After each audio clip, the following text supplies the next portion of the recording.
Sweet and Elite. Is this gonna be like a wedding shipping episode? Oh, it's rare. Okay. I just saw the suit on the one character. So where does Rarity want to go? Do you live with your friends or live for the fancy life? Yep.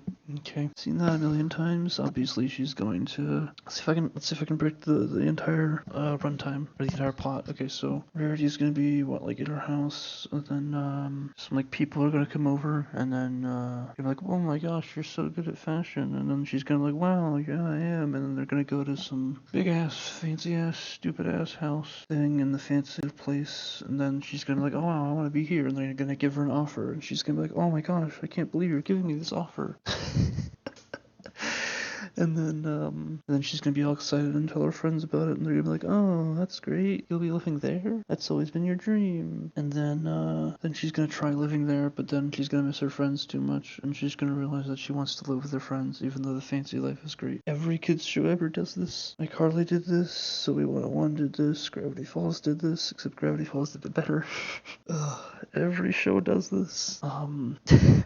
Oh, I have no expectations for this show, or this episode at least. This is... So this is what? This is Canterlot. This is the high fancy place, and Rarity is here. Also, I just realized, why is Celestia like really tall? It's like the only character that's that shape. Everyone else is like small, like Rarity. So she's overly excited. That's perfect.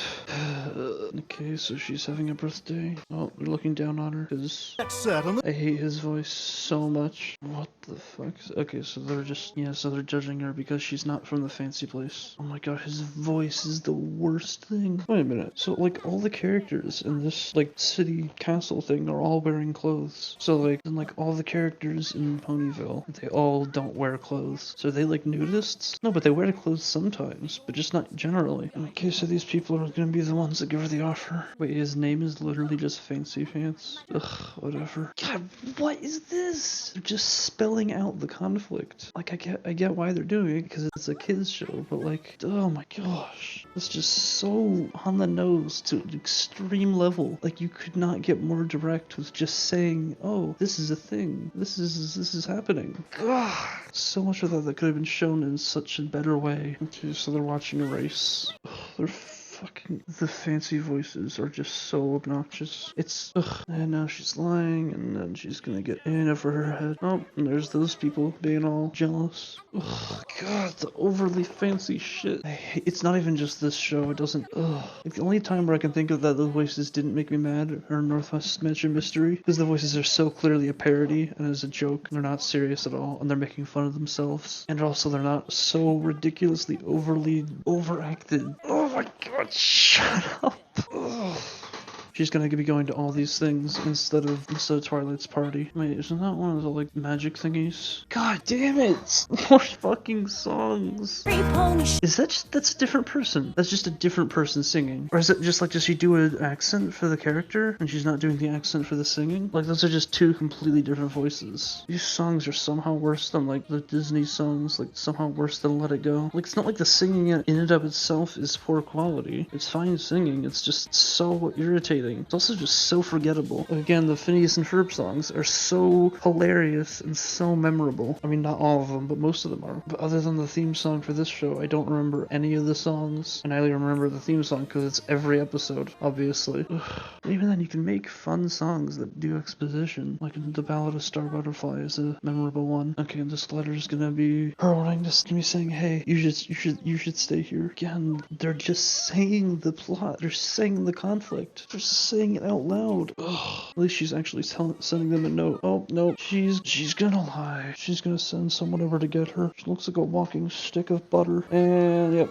there they all are. Ugh. And they want to care about the thing, but Rarity is lying.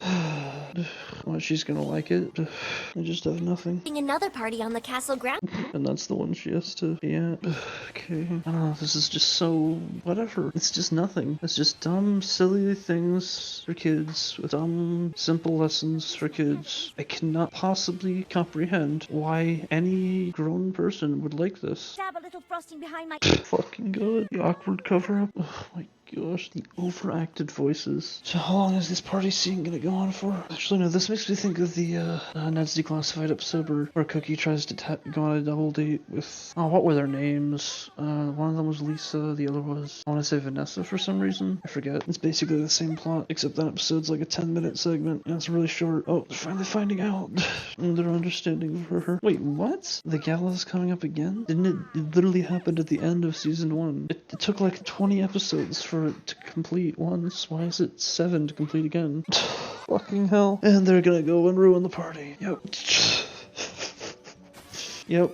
Oh my god. It's like the same thing that Rarity is wearing, except it's whatever. Of course. And she's gonna be embarrassed. What, is she just gonna be like, yes, I know them? And, oh no, she's actually gonna run away and be all sad. No, okay. I was right the first time. Ugh, so voices every time. Yeah, and then he's gonna be all nice to them. Wait, is that guy? He sounds like the fancy pants guy. He sounds like that guy from Skyrim that wants to kill the Emperor. Right? It's like during the Dark Brotherhood questline at the end. I think? Or no, it's one of the guys you talk to. Oh, this joke wasn't funny the first time. It's just irritating the fourth time. Fuck.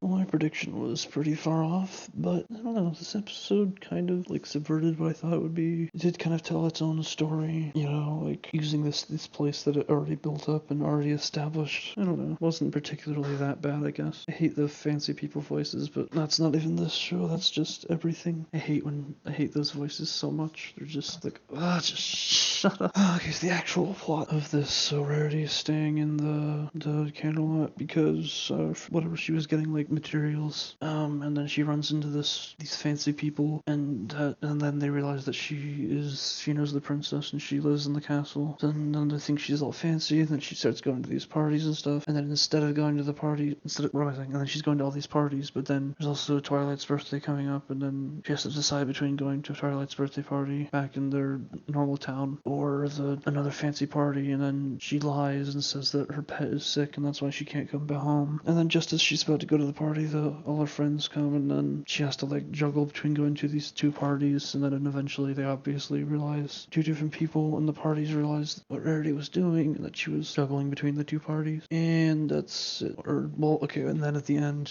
they both kind of have this realization, like, oh my gosh, the fancy people are like, oh my gosh, I can't believe you associate with these, you know, what do they call? They called them ruffians. Then Rarity was just like, okay, yeah, I do, these are my friends, and then happily ever after. And the lesson is, don't, you know, lie to your friends, or don't, you know, ignore your friends just to be with some fancy people, or people you think are better. It's that kind of shit. I don't know, this one didn't quite as boring as a lot of the other ones. There was still, like, some just stupid parts, like, come on. While she's just explaining the conflict, it's just so direct. She's like, oh, do I go here, or do I go here? If I go here, then this is the good thing. She literally listed out pros and cons out loud. Ugh, just so on the nose and just direct. I don't know, I'll give this a 4 out of 10. It's like, still just annoying and boring, and it's like just the most basic form of telling a story. And it's just silly characters doing silly things for silly kids. That's it. I do not get why any adult could like this. Even the story-based episodes, I still don't get it, because they're still just so bare bones and basic, and just meant so obviously for dumb little kids who aren't going to be able to follow or appreciate the kind of story in something like BoJack Horseman or Futurama or Rick and Morty or literally anything. Ugh.